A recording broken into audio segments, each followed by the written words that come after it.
परवा आमची गाय व्याली आणि काल गावावरून येताना तात्या भरपूर चीक घेऊन आलेला आहे.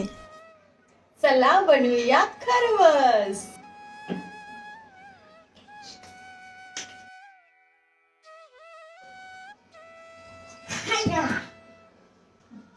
आई ग, खरवस म्हणजे माझाच काय, घरातल्या प्रत्येकाचा जीव की प्राण.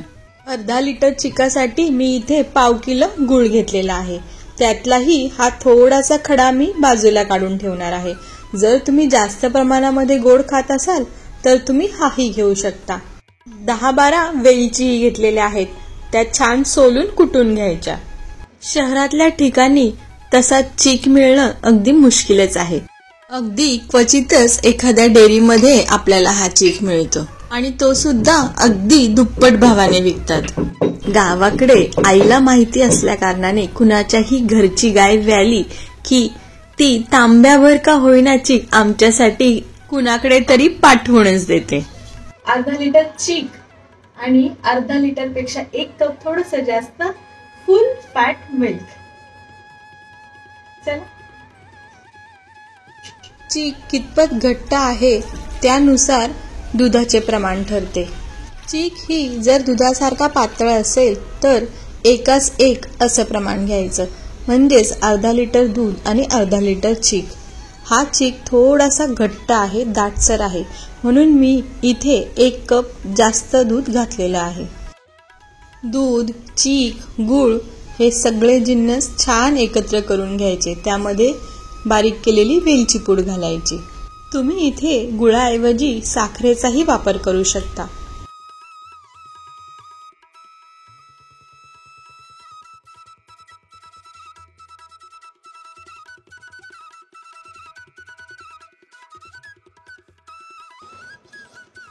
सगळे जिन्नस एकत्र मिक्स केले की जेव्हा गोडवा टेस्ट करण्यासाठी हा चमचा तोंडात जातो तेव्हा वाव, अगदी स्वर्ग सुखच. मनात येते असाच टोप तोंडाला लावायचा आणि सगळं पिऊन टाकायचं. पण ते मनातच ठेवून हे सगळं मिक्स केलेलं एकदा गाळणीने छान गाळून घ्यायचं. आपण यामध्ये वेलची पूड घातलेली आहे, त्यामुळे कधी कधी तिचे दाणे राहण्याची शक्यता असते, म्हणून हे गाळून घ्यायचं. माझी आई तर यामध्ये सुंठही वाटून घालते, पण मी यामध्ये फक्त वेलचीचाच वापर करणार आहे.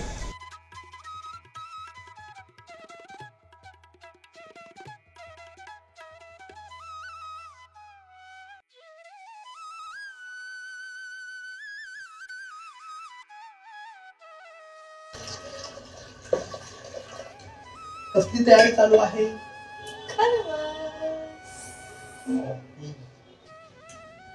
शक्यतो हा चीक बरेच जण टोपामध्ये पाणी ठेवून त्यामध्ये उकडून घेतात, पण मी मात्र कुकरलाच लावते. खाली एक कुकरचा डब्बा ठेवून त्यावर झाकण ठेवायचं, दुसरा कुकरचा डब्बा ठेवायचं, पुन्हा झाकण ठेवायचं आणि कुकर बंद करायचा.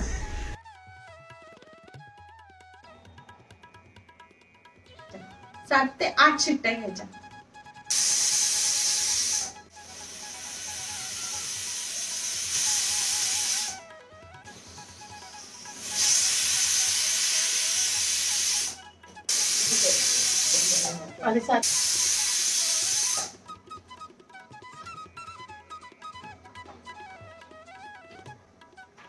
आता कुकर पूर्ण थंड होऊन द्यायचा.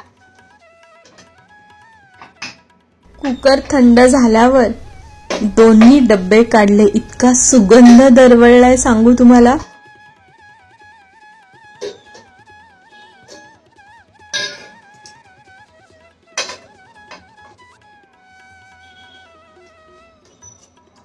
आता सुरीच्या सहाय्याने चेक करूयात खरवस झालाय की नाही. सुरी खरवस मध्ये घालायची. जर सुरीला काहीच लागलं नाही, काही न चिकटता सुरी तशीच्या तशी बाहेर आली म्हणजे आपला खरवस उत्तम पद्धतीने झालेला आहे. आणि सगळ्यात महत्वाची गोष्ट म्हणजे आम्हाला हा खरवस थोडासा थंड झालेला आवडतो, म्हणून लागलीच मी तो फ्रीज मध्ये ठेवला. आणि जर तुम्हाला अगदीच थांबायचं नसेल, लगेच खायचं असेल तर तुम्ही वरती फ्रीजर मध्येही 10 मिनिटं ठेवू शकता, म्हणजे पटकन थंड होतो.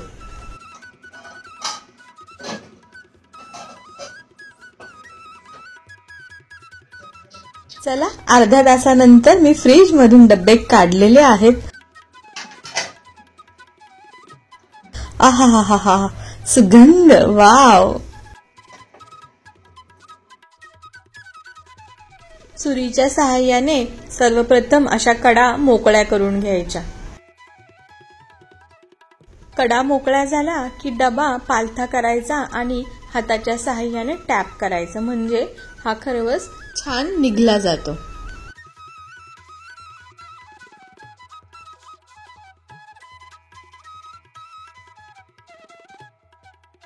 पहा किती छान जाळीदार झालेला आहे. आता सुरीच्या साहाय्याने मस्तपैकी वड्या पाडून घ्यायच्या. जेव्हा तुम्ही खरवस गुळामध्ये करता तेव्हा खरवसला थोडंसं पाणी सुटतं, पण जेव्हा तुम्ही खरवस साखरेमध्ये करता तेव्हा अजिबात पाणी सुटत नाही आणि तो गुळापेक्षा थोडासा जास्त थिक होतो, थोडासा घट्ट होतो. पण डाएटच्या नावाखाली साखर वर्ज्य. आता दुसऱ्या डब्यामध्ये मी डायरेक्ट सुरी घालून त्याच्या वड्या पाडून घेणार आहे. तुम्हाला माहिती आहे का, हा खरवस हाय इन न्यूट्रिएंट्स असतो. यामध्ये विटामिन ए, सी आणि के भरपूर प्रमाणामध्ये असतं. यामुळे आपली इम्युनिटी पॉवर ही छान वाढते.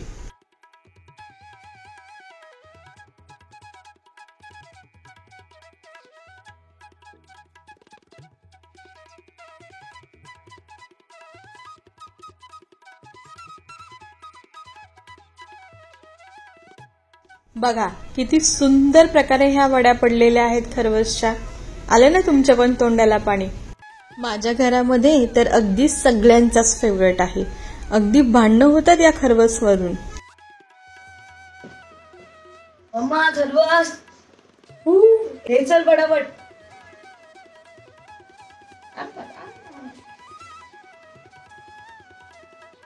एक नंबर लागतो यार.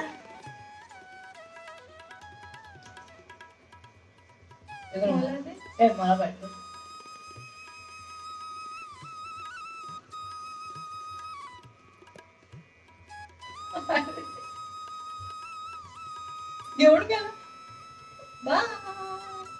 तर मंडळी, तुम्हाला हा व्हिडिओ आवडला असेल, आजची ही रेसिपी आवडली असेल तर आपला चॅनल मायले कट्टाला नक्की लाईक करा, शेअर करा आणि हो सबस्क्राईब करा. बेल आयकॉन दाबायला विसरू नका, म्हणजे तुम्हाला माझ्या पुढच्या व्हिडिओचे नोटिफिकेशन येईल. राम राम मंडळी, बाय बाय.